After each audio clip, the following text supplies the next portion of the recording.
அனைவருக்கும் வணக்கங்க. என்னுடைய கணவர் எனக்கு 3 சுடிதார் எடுத்து தரேன் வான்னு சொன்னாரு. சரி, சரி ஆசை ஆசையா கிளம்பி நானும் எங்க ஊர்ல இருக்கிற ஸ்ரீ கணபதி ஜவுளி கடைக்கு போனோங்க. அங்க போன உடனே ரூ. 3000 எடுத்தீங்கன்னா, ஒரு கிஃப்ட் கூப்பன் அல்லது கிஃப்ட் பொருட்கள் ஏதாவது ஒண்ணு தருவோம் அப்படின்னு சொன்னாங்க. சரி நமக்கு தேவையான பொருள எடுப்போம். 3000 வந்தா பார்ப்போம் அப்படின்னு சொல்லிட்டு போனோங்க. பார்த்தா ரூ. 2660 எடுத்திருந்தாங்க. அப்புறம் பார்த்தீங்கன்னா, ரூ. 40 பேலன்ஸ் இருந்ததுங்க. சரின்னு சொல்லிட்டு என்ன வாங்கலாம் அப்படின்ட்டு ஒரு கேன் கர்ச்சீப் வாங்கினோங்க. வாங்கிட்டு ரூ. 3000க்கு சரி இந்த இது பில்லெல்லாம் கொடுத்து 3000 ஆன உடனே அப்படியே தானே சரின்னு சொல்லிட்டு என்னைய சுற்ற விட்டாங்க.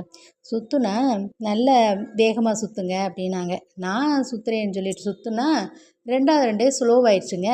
அப்புறம் பார்த்தீங்கன்னா கிஃப்ட் கூப்பனுக்கும் பெட்டர் லக் நெக்ஸ்ட் டைமுக்கும் பக்கத்தில் வர்ற மாதிரியே இருந்துங்க. ஐயையோ! இங்கேயும் வந்து நமக்கு பெட்டர் லக் நெக்ஸ்ட் டைமு அப்படின்னு நினச்சேங்க. நல்ல வேளைங்க ஒரு கிஃப்ட்